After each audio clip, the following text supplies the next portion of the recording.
de la epístola del apóstol Santiago, en el capítulo 5, desde el versículo 7, la venida del Señor. Tened pues paciencia, hermanos, hasta la venida del Señor. Mirad, el labrador espera el fruto precioso de la tierra, aguardándolo con paciencia hasta recibir las lluvias tempranas y tardías. Tened también vosotros paciencia, fortaleced vuestros corazones, porque la venida del Señor está cerca. No os quejéis, hermanos, unos de otros, para no ser juzgados. Mirad que el juez está ya a las puertas.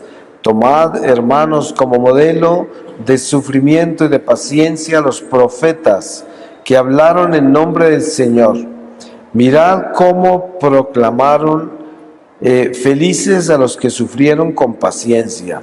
Habéis oído la paciencia de Job y sabéis el final que el Señor le dio, porque el Señor es compasivo y misericordioso. Palabra de Dios. Pues teniendo en cuenta precisamente lo que nos acaba de decir el apóstol sobre el Señor ser compasivo y misericordioso, a pesar de todos los sufrimientos que nos comparte durante este destierro, y a pesar de su firme pedagogía. Ustedes saben que podemos tomar como ejemplo el Evangelio y vemos que durante la vida pública de Jesús con sus apóstoles, Él nunca los felicitó en ningún momento. Y no porque fuera un maestro cruel, sino porque es el maestro perfecto, que siempre está pidiéndonos que lo demos todo, empujándonos a dar más. Miren el ejemplo de Pedro caminando sobre el agua, lo cual es muy atrevido a hacer eso. Se necesita mucha valentía para hacer lo que él hizo. Sin embargo, no alcanzó a llegar hasta donde el Señor, y el Señor lo rescató, pero le dijo: hombre de poca fe. Uno esperaría humanamente que un maestro le diga: bravo Pedrito por los 20 pasos que diste, ahí vas, ahí vas. No, el maestro divino nos pide todo, nos pide la perfección, porque solo la perfección nos lleva al cielo. Al cielo no entra lo imperfecto, entra lo puro y perfecto. Y sabemos que solos no lo vamos a lograr, porque pues partimos de una base imperfecta e impura que somos nosotros por naturaleza innata, pero al mismo tiempo sabemos que la redención en Jesucristo es el completarnos. Él nos completa lo que nos falta. ¿Y qué nos falta a nosotros para ser uno con Él? Nos falta la vida, y Él es la vida, porque nosotros estamos en la muerte. Ustedes saben que somos seres mortales, o sea que somos seres sentenciados a la muerte. Sin embargo, el Señor Jesús viene para levantarnos esa sentencia. Yo pienso que si solamente observamos eso, ya nos damos cuenta de quién es Jesucristo.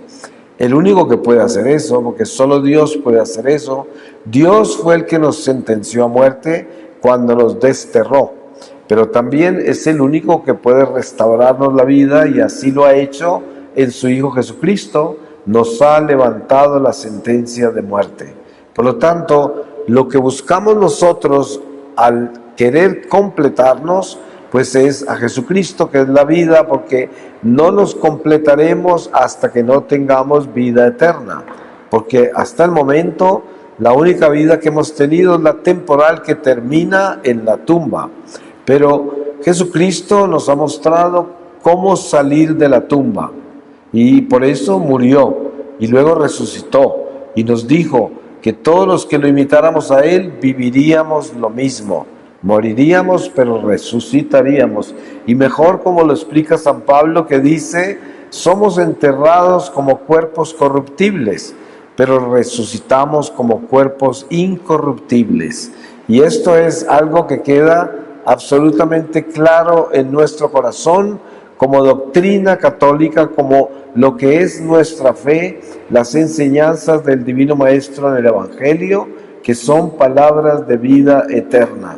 Ustedes se dan cuenta que en el diálogo de Jesús con la samaritana en el pozo de Jacob, hay algo trascendental con relación a esto, y es que la samaritana se queja con Jesús diciéndole que los judíos dicen que solo se puede adorar a Dios en el templo de Jerusalén.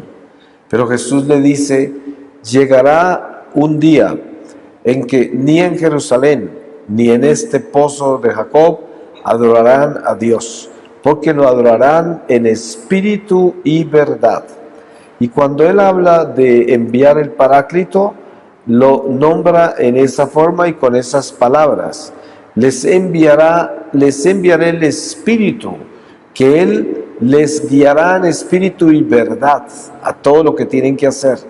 Y esto queda claro en nuestro corazón, porque el Espíritu Santo es quien hace posible que en esta consagración de los panes, del pan y el vino, ocurra esta transustanciación que convierte ese pan y vino en carne y sangre de Jesús.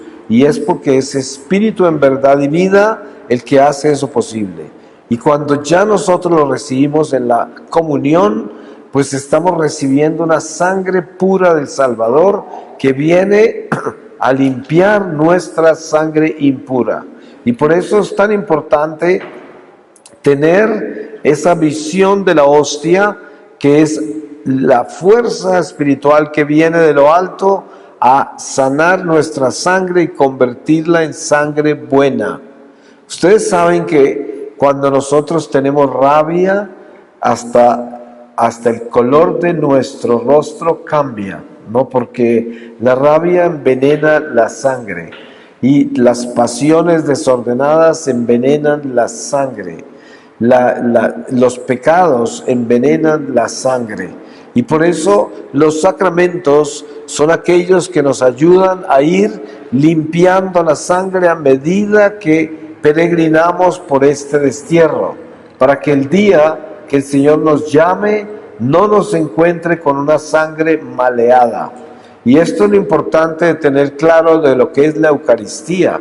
La Eucaristía es un pan que viene de lo alto, el pan de ángeles, como lo llaman, pan de vida eterna, que nos cristifica. Por eso es tan importante prepararnos bien para la comunión.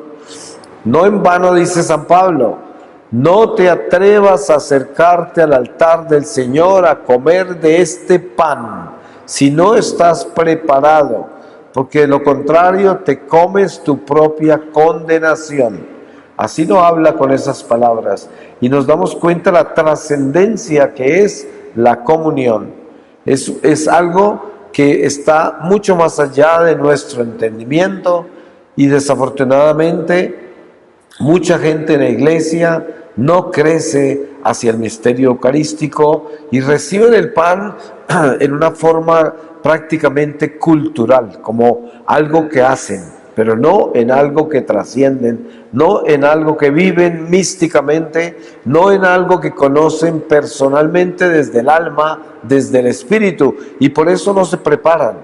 Muchas veces, especialmente hay situaciones más graves que otras. Por ejemplo, la Iglesia Católica en Estados Unidos, Canadá, algunas partes de Europa, en muchas partes de esas se encuentra extremadamente desnutrida espiritualmente.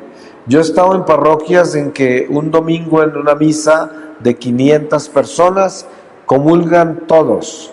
Y cuando le pregunto al párroco cuánta gente se confiesa, en el año no se confiesa ni el 5% de esa gente, pero todos comulgan en la misa del domingo. ¿Por qué? Porque no conocen la Eucaristía. Y si los entrevista usted y les pregunta si creen que Jesús está vivo en la Eucaristía, no lo creen. Para ellos es simplemente una tradición, no tiene nada que ver con espíritu y verdad, nada.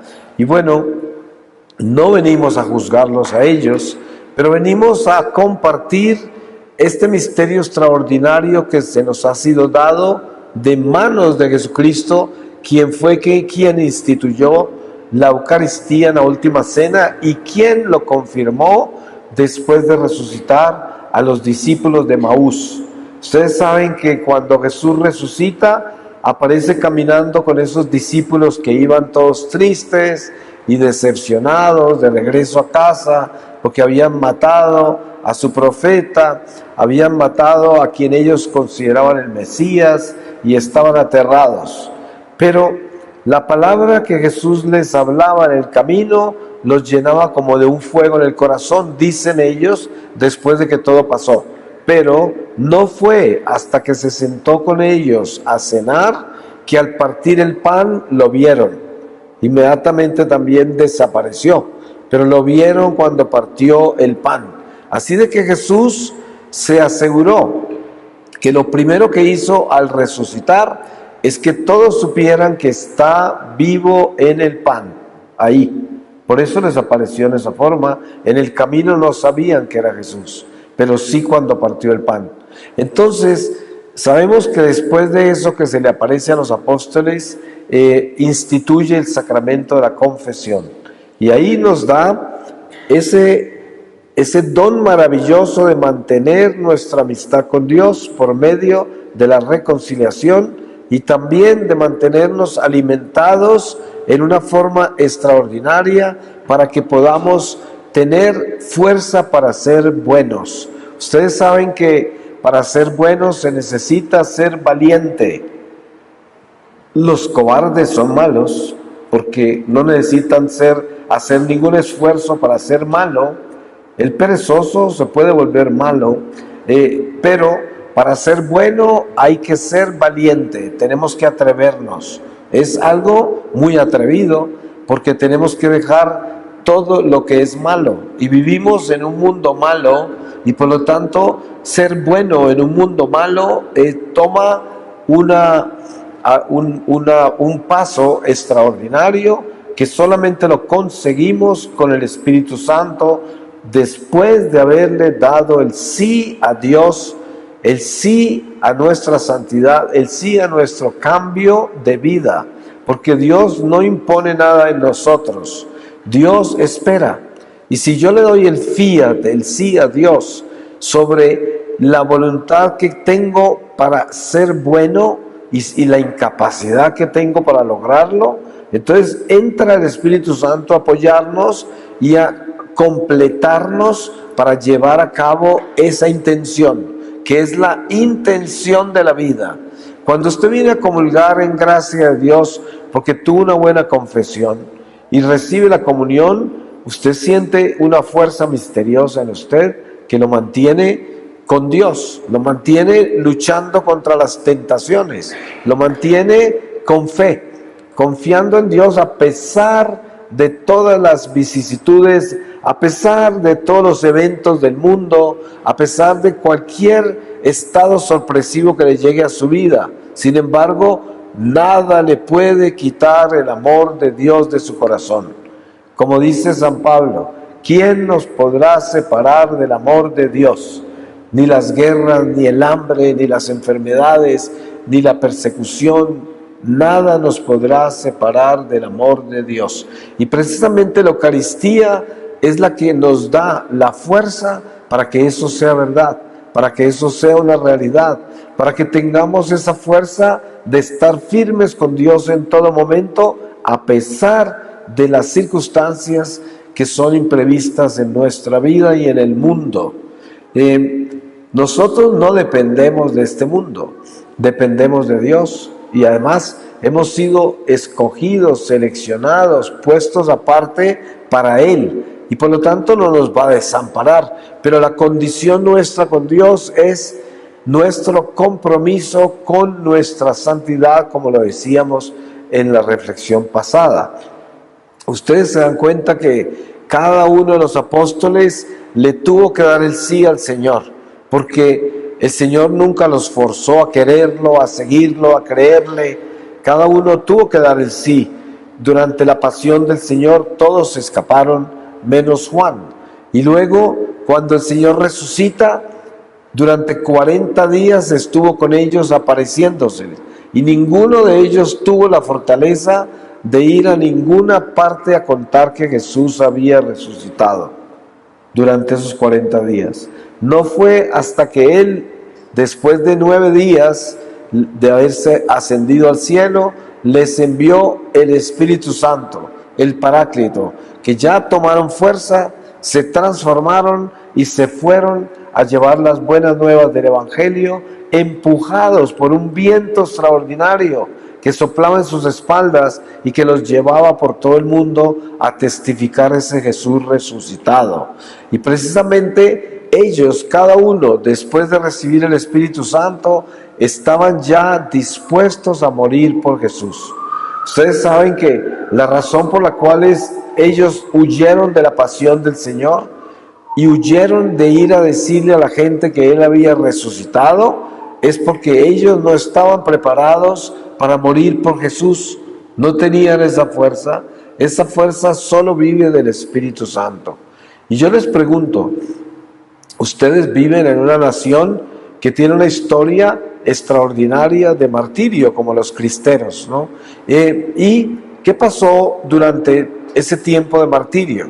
Que ellos nunca negaron su fe y por eso murieron por Cristo, porque se atrevieron a morir por Él. Y por esa razón hay tanta fe en este país, porque esa sangre de esos mártires es la que mantiene la fe viva en esta tierra, porque así es como el Evangelio viaja a través de los siglos por este mundo, con la sangre de los mártires, que es la misma sangre de Jesús, sangre cristificada que va pavimentando el peregrinar del pueblo de Dios por la tierra. Entonces, lo miramos desde la humanidad y nos parece muy cruel que el caminar con Jesús tenga que ser pavimentado con sangre inocente, sangre que no tenía la culpa de morir, pero murió por el Señor. Y miren que el ejemplo está en el principio de la iglesia. Todos los apóstoles, con excepción de Juan, mueren mártires. Y nos preguntamos, ¿esos eran los mejores amigos de Jesús? Y las muertes que vivieron fueron espantosas, terribles. Sin embargo, la enseñanza que hay detrás de todos esos martirios, empezando por el primer mártir, San Esteban, es la enseñanza de que no es acerca de este mundo, es acerca del mundo venidero, o sea, del reino de Dios que no es de este mundo. Si nosotros nos logramos elevar a ese nivel, entonces pueden venir hoy y entrar a esta iglesia y ponernos una pistola en la cabeza y decirnos, usted niega que Jesús es Dios porque si no se muere, y usted no lo niega y se muere. Esto es algo que nos debemos preguntar siempre. ¿Será que yo estoy dispuesto a morir por Jesús? ¿Será que si en este momento eso sucede, yo doy la vida por Él? Esto es importante tenerlo claro, porque nuestra fe debe estar edificada sobre el martirio. Así nunca vivamos un martirio físico, pero de todas maneras, si nuestra fe no tiene un espíritu de martirio, nuestra fe no está cimentada en la verdad. Tan sencillo como eso. Vean el ejemplo de los apóstoles. Cuando no tenían el Espíritu Santo, huían. No testificaban por miedo a perder sus vidas. A pesar de que Jesús había dicho, el que trate de salvar su vida la perderá. Porque Él estaba enseñándoles lo que necesitaban saber para cuando Él viviera esa pasión y lo crucificaran, y lo estaba preparando. Sin embargo, sin tener el Espíritu Santo todavía, no lo podían lograr. Pero estamos hablando entre nosotros, que somos un pueblo después de la pasión del Señor, un pueblo que ya recibió el Espíritu Santo. Por lo tanto, nosotros no tenemos la realidad apostólica de los apóstoles antes de que Jesús enviara el Paráclito. Nosotros ya tenemos el Espíritu Santo y por lo tanto debemos ser católicos que están llenos de Dios y que son capaces de dar la vida por el Señor. Eso es lo que debemos ser. Y preguntémonos con sinceridad, ¿será que yo tengo ese fuego del Espíritu Santo ardiente en mí que me da la fuerza para morir por el Señor? Es muy importante preguntarse eso, porque de eso debemos estar hechos. Miren que en la iglesia nos podemos acompañar por medio de la religión, de las prédicas hermosas, de las exégesis extraordinarias, predicadores brillantes, súper formados, súper estructurados, cosas muy lindas. Pero todo eso es bueno, pero nada de eso sirve si nosotros a eso no le inyectamos el Espíritu Santo y se vuelve un sermón transformante, edificante, que convierta el corazón, que nos lleve a estar seguros que estamos dispuestos a morir por el Señor. Siempre hay ciclos en la vida en los cuales los mártires son llamados a aportar sus vidas. Pasan 100 años, pasan 50 años y vienen los mártires siempre. Ahora, mientras estamos acá, hay mártires. Hay mártires en África, hay mártires en el Medio Oriente, en el Lejano Oriente, mártires católicos que los asesinan y no son grandes noticias, porque la vida cristiana no es popular, no es algo que venda periódicos ni que venda noticias. Por lo tanto, no nos enteramos de todo lo que le sucede al pueblo de Dios por el mundo, aunque estemos tan intercomunicados. Pero no podemos sorprendernos que de un momento a otro aparezca el martirio entre nosotros de nuevo. La prueba está que miren ustedes a Nicaragua, los pasos que está dando este dictador. Ha arrojado todas las comunidades religiosas de Nicaragua, les ha expropiado todo lo que tenían y está dando pasos gigantescos para terminar con la iglesia en Nicaragua. Y no se sabe si va a terminar en el martirio de muchos católicos. Ya de por sí han desaparecido muchos en estos años, pero es un ejemplo de cómo las cosas pueden cambiar de la noche a la mañana y cómo puede suceder que seamos llamados al martirio, porque se necesita la sangre para continuar la iglesia a través de los siglos, y sobre todo, entre más se acerca el regreso de Jesús, se va a necesitar mucho más sangre. Ya de por sí tenemos mucha sangre con el aborto, que son los inocentes, que son derramados en libación de manos del mismo demonio de esta sociedad perversa. Esa ya es sangre muy abundante.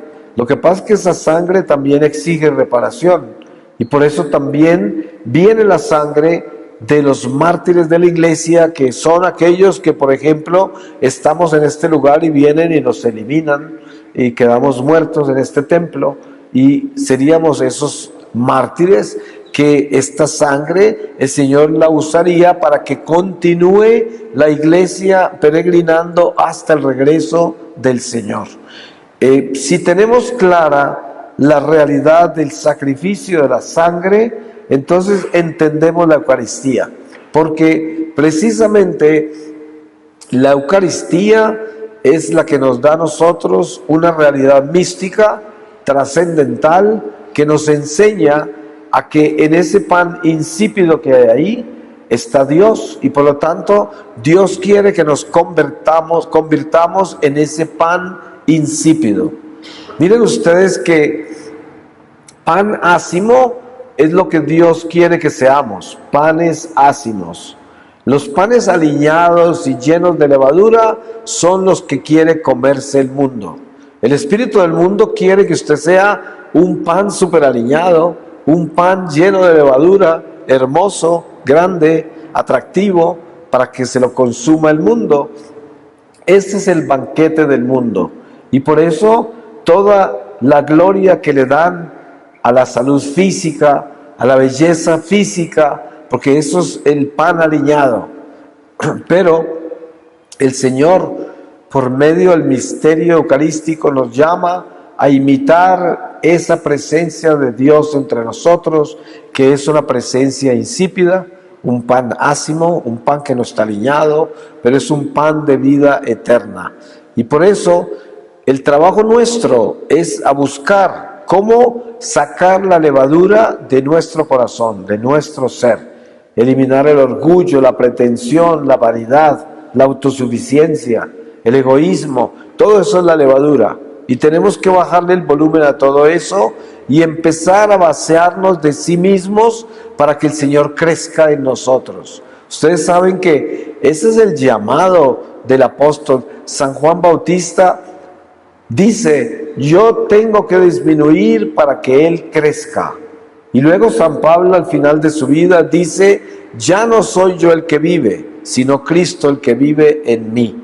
Eso es lo último, eso es lo que debemos lograr, de que ya el interés mío en esta vida no sea lograr lo que yo quiero, sino tener a Jesús para hacer lo que Él quiera.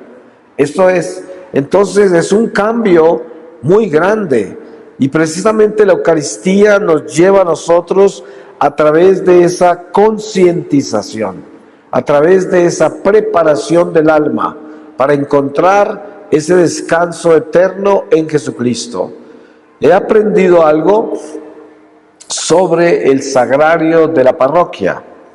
Cuando nosotros tenemos una vida ordenada sacramentalmente y tenemos nuestra parroquia y nuestro sagrario, nosotros convertimos o se convierte el sagrario en nuestra casa espiritual. Y el alma viene a visitar a su amo que está ahí en el sagrario y se convierte en eso, el Señor, ese sagrario.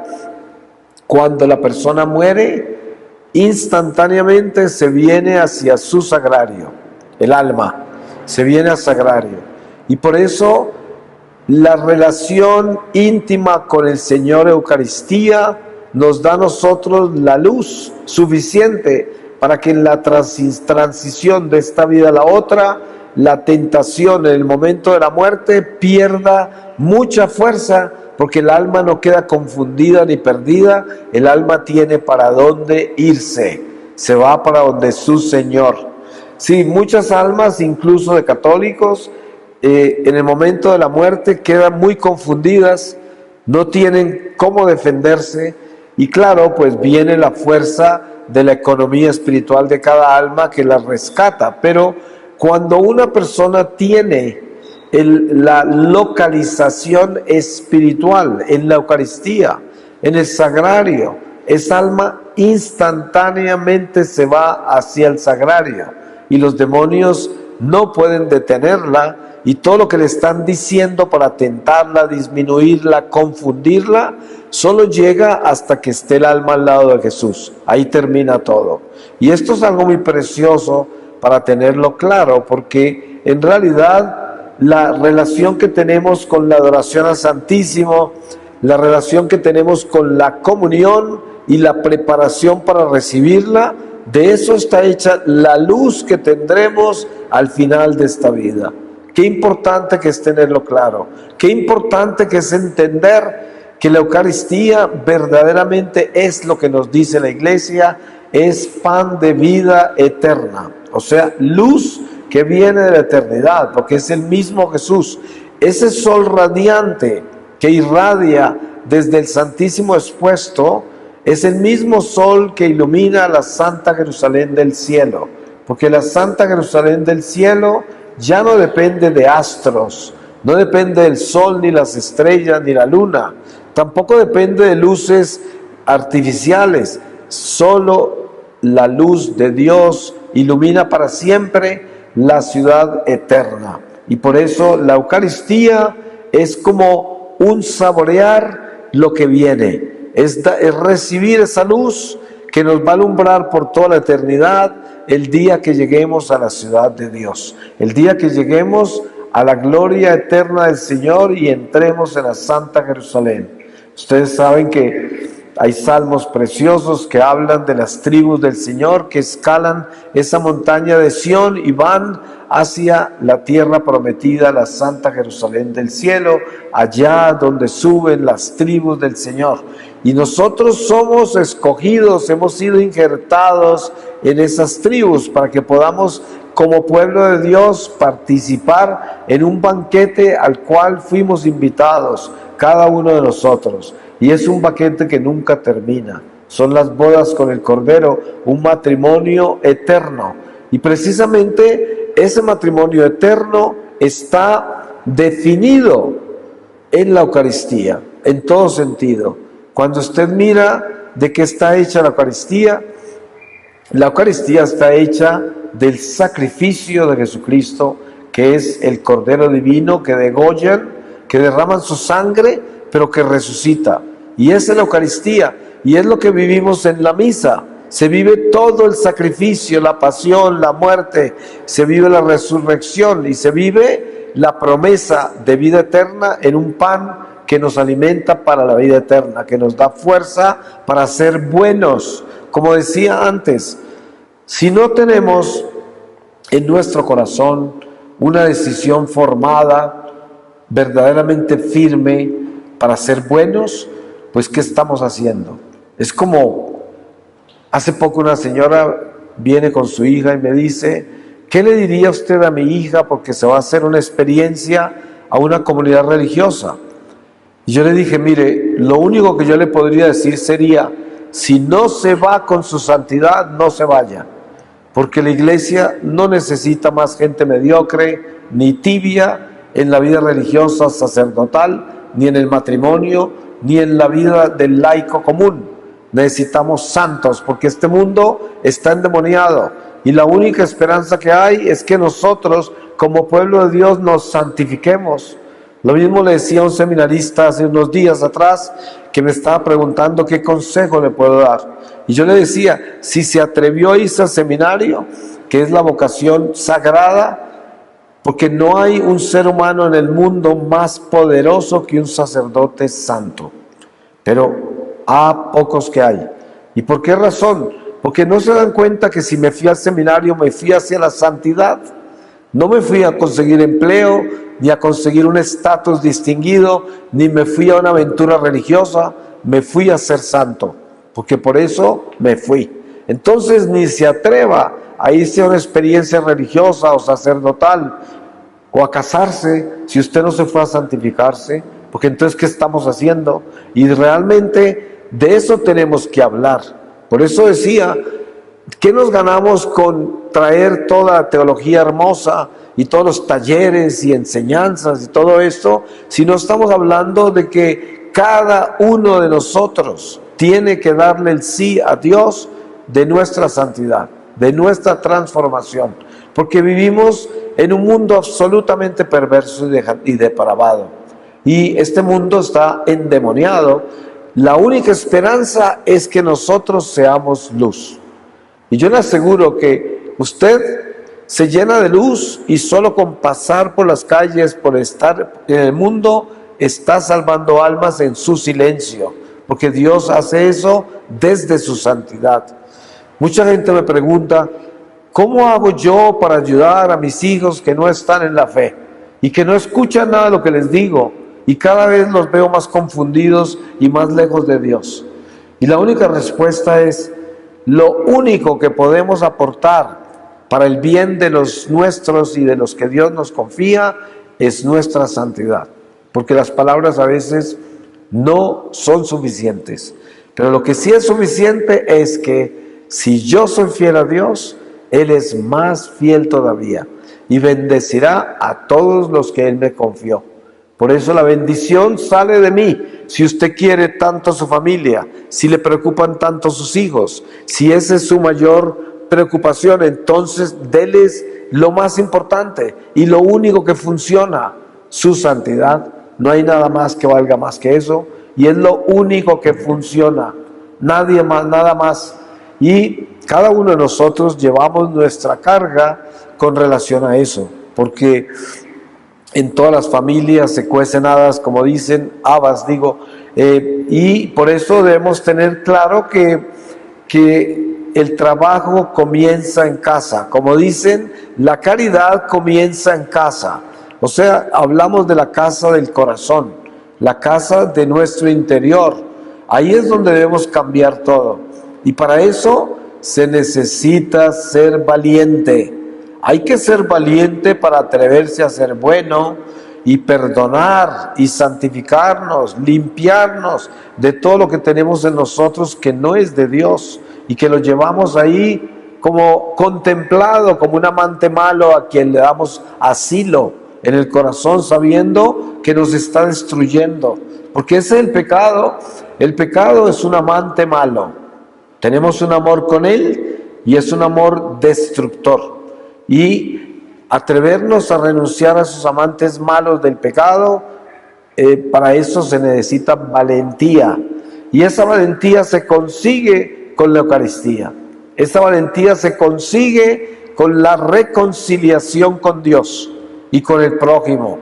Por eso el sacramento de la confesión es prácticamente como un exorcismo, porque ahí entregamos todos los demonios y los amantes malos con los que hemos estado compartiendo, y el Señor nos libera de ellos porque Él tiene esa autoridad sobre todos los espíritus. Él es el Señor de todos los espíritus.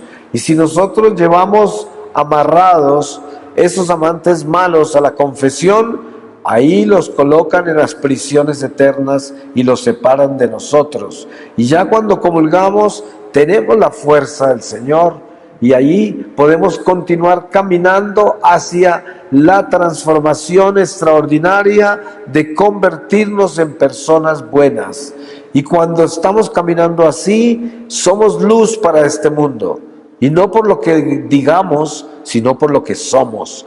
Y por eso San Francisco de Asís le decía a los frailes: id, y si es necesario, usad las palabras.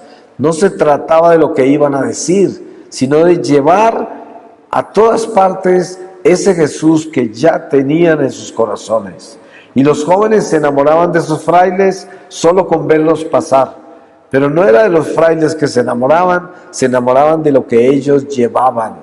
Y por eso nuestro testimonio más grande es que todos puedan ver que el Señor está en nosotros. Porque entonces eso les da esperanza. Porque tiene que haber alguien que sea un estandarte de la esperanza de Dios presente entre nosotros. Alguien lo debe llevar y ese alguien debe ser nosotros. Que todo mundo, miren ustedes que en una familia donde la gente está muy alejada de Dios y de repente uno se renueva espiritualmente y regresa a la iglesia con un celo increíble, con una fuerza increíble que nadie lo puede devolver, todos se burlan de esa persona. Ay, el santico, ay, el rezandero, ay, ya se volvió esto.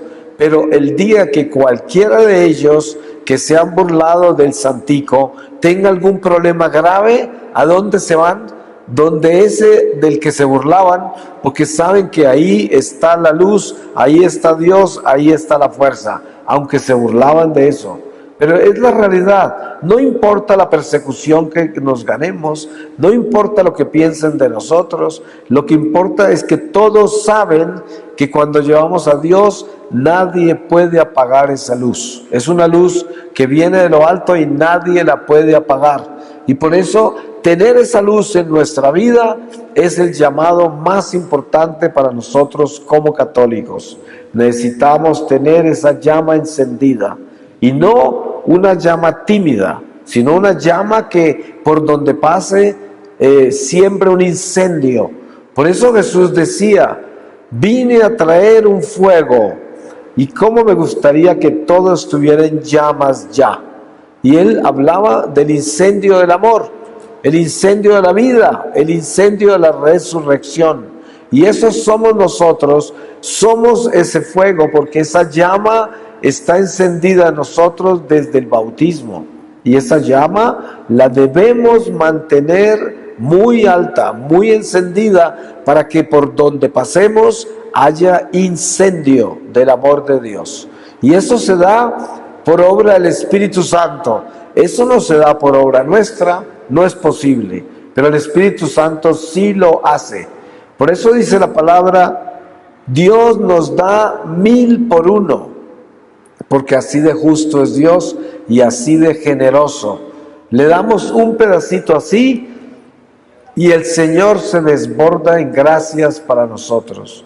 Y esto, pues, no solamente nos da esperanza, sino que también nos da entusiasmo, porque estamos unidos a un Dios misericordioso, poderoso, y que tiene todo planeado ya.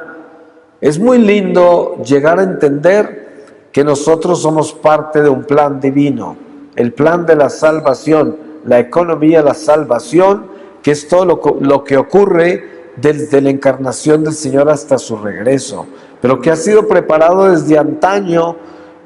Cuando leemos la historia sagrada, vemos los pasos que da el pueblo de Dios hacia la encarnación, y todo eso está unido. Por eso se dice que nosotros somos judeo-cristianos, porque no podemos separarnos de la historia del judaísmo, porque es parte de los cimientos de nuestra fe. Pero lo más importante de todo es entender que a nosotros que vivimos el día que se apellida de hoy, como lo llama San Pablo, se nos ha dado todo lo que necesitamos para alcanzar la gloria de Dios, y se nos ha dado todo lo que necesitamos para llevar a cabo la misión para la cual nacimos, el envío para el cual fuimos creados. Tenemos todo eso claro, la Iglesia nos lo ha revelado, y nosotros solo debemos obedecer, porque en esa forma lograremos la misión que Dios nos encomendó. Y también entender que cuando nosotros somos fieles, cada paso, cada momento de nuestra vida está escrito. Estamos caminando sobre un plan divino, y dentro de ese plan hay muchas cosas que nos aparecen como absurdas, porque hay cosas contradictorias. ¿Ustedes creen que los apóstoles, cuando estaban listos para ser martirizados, no sufrieron y no tuvieron miedo y no tuvieron sentimientos encontrados, pero sabían que así tenía que ser, y además así estaba escrito, y esa era la historia de sus vidas, y para eso los creó Dios? Entonces, pues aquí estamos, y siempre y cuando vivamos convencidos de que Dios tiene un plan para nuestra vida, pues estaremos más seguros de estar haciendo la voluntad de Dios. Es importante eso. Cuando Jesús le responde a los apóstoles algo que confunde a la gente común, que todo lo lee desde su razón y el sentido común, y es que vienen a anunciarle que su madre y sus hermanos lo buscan. Y Jesús dice: mi madre y mis hermanos son los que hacen la voluntad de mi Padre. Y esto es importantísimo pensarlo bien, qué es lo que quiere decir el Señor. Hay gente que pregunta: ¿pero cómo puede entrar una madre al cielo sabiendo que un hijo se le condenó? ¿Cómo puede? Y la respuesta es: mi madre y mis hermanos son los que hacen la voluntad de mi Padre. Una persona que entra al cielo se cristificó, es la única forma de entrar. Y si se cristificó, pues vive la palabra de Dios. Y la enseñanza del Mesías es: aparecerán en la gloria de Dios solo aquellos que hagan la voluntad de Dios. Y por eso, en el momento de entrar a la gloria de Dios, desaparece carne y sangre, sobre todo la carne y sangre en la cual todos nos conocimos. Entra espíritu, y en el juicio final nos darán la carne inmortal, pero ya no tiene relación con la carne mortal, porque precisamente por eso San Pablo dice que somos enterrados como un cuerpo corruptible, pero el cuerpo que nos dan en el juicio final ya no es corruptible, es incorruptible, y ya no es sangre que está manchada por el pecado, sino sangre purificada por el Cordero.